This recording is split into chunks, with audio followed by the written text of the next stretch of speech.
आकाशवाणी भोपाल से प्रस्तुत हैं प्रादेशिक समाचार।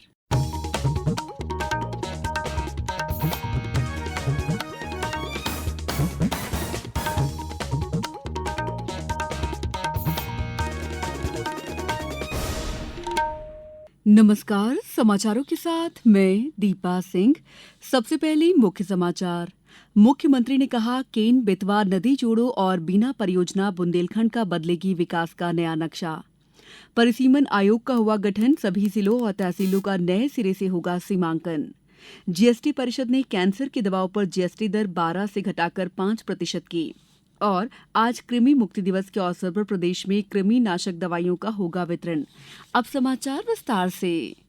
मुख्यमंत्री डॉ मोहन यादव ने कहा है कि बुंदेलखंड पंजाब और हरियाणा को विकास में पीछे छोड़ेगा। उन्होंने कहा है कि केन बेतवा परियोजना के साथ ही बीना परियोजना इस क्षेत्र का नक्शा बदल देगी। उन्होंने बुंदेलखंड में आईटी पार्क बनाने और सागर में इसी माह रीजनल इंडस्ट्री कॉन्क्लेव में देश भर के उद्योगपति आने की जानकारी दी।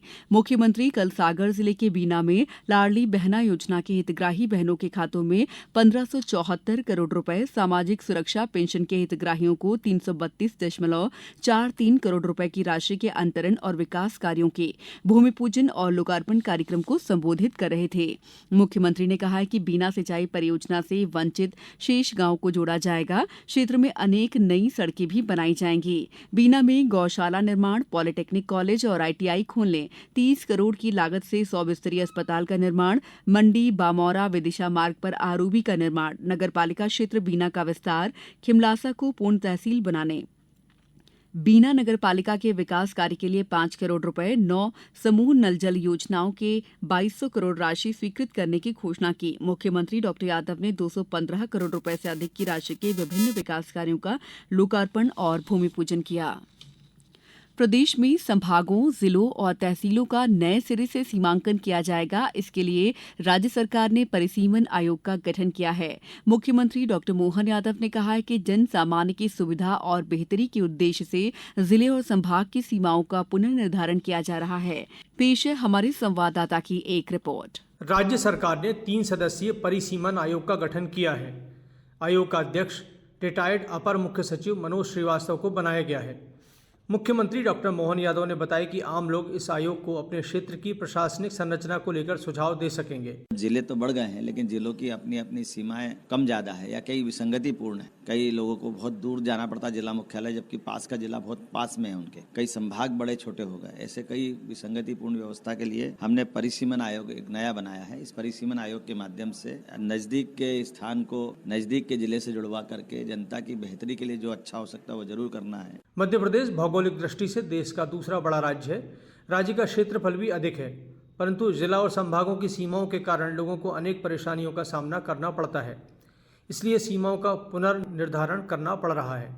संजीव शर्मा, आकाशवाणी समाचार, भोपाल।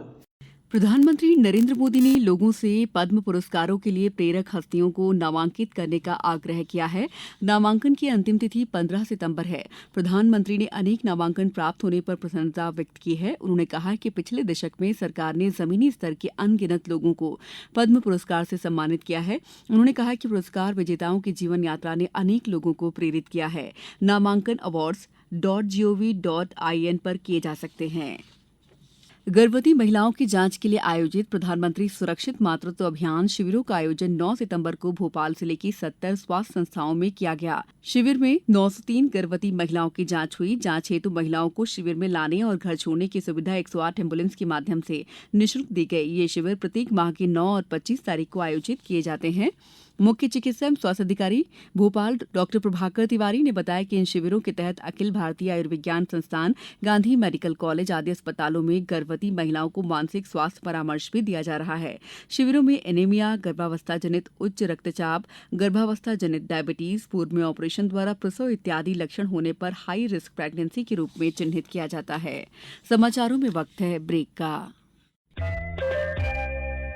ये समाचार आप आकाशवाणी मध्य प्रदेश से सुन रहे हैं। हमारे समाचारों को अब आप कभी भी और कहीं भी अपनी सुविधा के अनुसार सुन सकते हैं। ये समाचार बुलेटिन YouTube, X प्लेटफॉर्म और Facebook पर AIR न्यूज भोपाल पेज पर सुने जा सकते हैं। इसके अलावा आप हमारी वेबसाइट newsonair.gov.in पर अथवा न्यूज ऑन AIR ऐप पर भी समाचार सुन सकते हैं।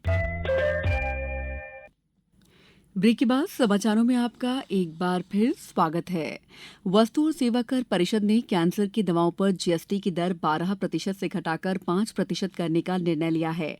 नई दिल्ली में कल वस्तु और सेवा कर परिषद की 54वीं बैठक में ये निर्णय लिया गया। केंद्रीय वित्त मंत्री निर्मला सीतारमण की अध्यक्षता में हुई बैठक में केंद्र और राज्य सरकारों की ओर से स्थापित विश्वविद्यालयों और आयकर छूट प्राप्त विश्वविद्यालयों को शोध के लिए दी जाने वाली धनराशि पर भी GST में छूट देने का निर्णय हुआ है। वित्त मंत्री ने बताया कि परिषद ने जीवन और स्वास्थ्य बीमा पर कर की दर में कटौती पर विचार करने के लिए मंत्रियों का एक समूह गठित करने का निर्णय लिया है। उन्होंने कहा है कि स्वास्थ्य बीमा पर GST दर में कमी लाने पर मंत्रियों का समूह इस साल अक्टूबर के अंत तक अपनी रिपोर्ट सौंप देगा और नवंबर में होने वाली बैठक में दर में इस पर फैसला किया जाएगा। बैठक में क्षतिपूर्ति उपकर पर मंत्रियों का समूह बनाने पर भी सहमति हुई। श्रीमती सीतारमण ने बताया कि 6 महीने में ऑनलाइन गेमिंग से राजस्व 412% बढ़कर 6,909 करोड़ रुपए तक पहुंच गया है। बैठक में कार की सीटों पर कर 18% से बढ़ाकर 28% कर दिया गया है। आज राष्ट्रीय कृमि मुक्ति दिवस के अवसर पर प्रदेश में 1 से 19 साल के बच्चों को कृमिनाशक एल्बेंडाजोल गोली का सेवन करवाया जाएगा। ये गोली शासकीय स्कूलों, निजी स्कूलों और आंगनबाड़ी केंद्रों पर खिलाई जाएगी। इस गोली से पेट में होने वाले कीड़ों के संक्रमण से बच्चों का बचाव होगा। भोपाल में लगभग 9.5 लाख बच्चों को गोली का सेवन करवाया जाएगा। इससे होने वाले फायदों की जानकारी के लिए स्कूलों में नोडल टीचर को प्रशिक्षित किया गया है। भोपाल के मुख्य चिकित्सा एवं स्वास्थ्य अधिकारी डॉक्टर प्रभाकर तिवारी ने कहा है कि न्यूट्रिशनल एनीमिया का एक बड़ा कारण पेट में कीड़े होना भी है। कृमिनाशक दवा का सेवन करवाकर कृमि से होने वाली बीमारियों से बचाया जा सकता है। इंदौर में भी आज बच्चों को कृमिनाशक गोलियां खिलाई जाएंगी। इसी तरह खंडवा में मुख्य चिकित्सा एवं स्वास्थ्य अधिकारी ने सभी पालकों से अपील की है कि 1 से 19 साल तक के बच्चों को एल्बेंडाजोल की गोली जरूर खिलवाएं ताकि बच्चे बीमारियों से सुरक्षित रहें। डिंडौरी जिले में बालक बालिकाओं को कृमिनाशक दवाइयां खिलाई जाएंगी। मुख्यमंत्री डॉ मोहन यादव कल राष्ट्रीय पोषण माह के कार्यक्रम में शामिल हुए। उन्होंने सागर जिले के बीना में पोषण मटके में रंगीन रोटी के लिए श्रेयान्न यानी मोटे अनाज और फलों का दान किया। उन्होंने जन सामान्य से आंगनबाड़ी से जुड़कर वहां पौष्टिक श्रेयान्न, फल, सब्जी के सहयोग के लिए स्वप्रेरणा से आगे आने का आह्वान किया। मुख्यमंत्री ने कहा कि बच्चों के पोषण के लिए सामुदायिक सहभागिता खुद भी करें और औरों को भी करने के लिए प्रेरित करें। मुख्यमंत्री डॉ यादव को लाडली लक्ष्मी छात्रवृत्ति की लाभार्थी बेटियों ने लाडली पाती भेंट कर आभार जताया। सतना में कल महिला एवं बाल विकास विभाग द्वारा जिले के आंगनबाड़ी केंद्रों में पोषण भी पढ़ाई भी थीम पर विविध गतिविधियों का आयोजन किया गया। मुख्यमंत्री डॉ मोहन यादव ने कहा है कि प्रदेश में विंध्य क्षेत्र में स्थित रीवा एयरपोर्ट को DGCA का लाइसेंस प्राप्त हुआ है। इससे प्रदेश के आर्थिक विकास को गति मिलेगी और क्षेत्रीय कनेक्टिविटी का विस्तार होगा। मुख्यमंत्री डॉ यादव ने कहा कि प्रधानमंत्री नरेंद्र मोदी के नेतृत्व में विकसित भारत विकसित मध्य प्रदेश के ध्येय के अंतर्गत रीवा एयरपोर्ट विंध्य क्षेत्र के विकास के लिए मील का पत्थर साबित होगा। यहां से यात्री उड़ानों के साथ ही मालवाहक उड़ानों के परिचालन शुरू किया जाएगा। इससे रीवा की विभिन्न सांस्कृतिक और ऐतिहासिक स्थलों से कनेक्टिविटी बेहतर होगी। साथ ही क्षेत्र में व्यापार, रोजगार और पर्यटन के क्षेत्र में भी विस्तार होगा। अब कुछ समाचार संक्षेप में। केंद्रीय मंत्री शिवराज सिंह चौहान कल भोपाल एम्स का दौरा कर मरीजों की स्वास्थ्य की जानकारी ली।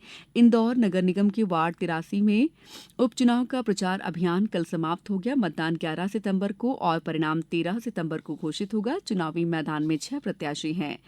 सहकारिता, खेल और युवा कल्याण मंत्री विश्वास सारंग ने कल नरेला विधानसभा में भोपाल के प्राचीनतम खेड़ापति हनुमान मंदिर के विस्तृत स्वरूप श्री खेड़ापति हनुमान कॉरिडोर के अंतर्गत छोला फ्लाईओवर के निर्माण के संबंध में अधिकारियों की बैठक ली। पन्ना में फोटो निर्वाचक नामावली के विशेष संक्षिप्त पुनरीक्षण कार्यक्रम के अंतर्गत डोर टू डोर मतदाता सत्यापन कार्य में लापरवाही बरतने पर 16 बीएलओ को कारण बताओ नोटिस जारी किया गया है। शासकीय संभागीय ITI नंदानगर इंदौर में आज रोजगार मेले का आयोजन किया जा रहा है। इस मेले में एक निजी कंपनी के लिए ITI उत्तीर्ण बेरोजगार महिला उम्मीदवारों का चयन किया जाएगा। इस बुलेटिन में इतना ही। नमस्कार।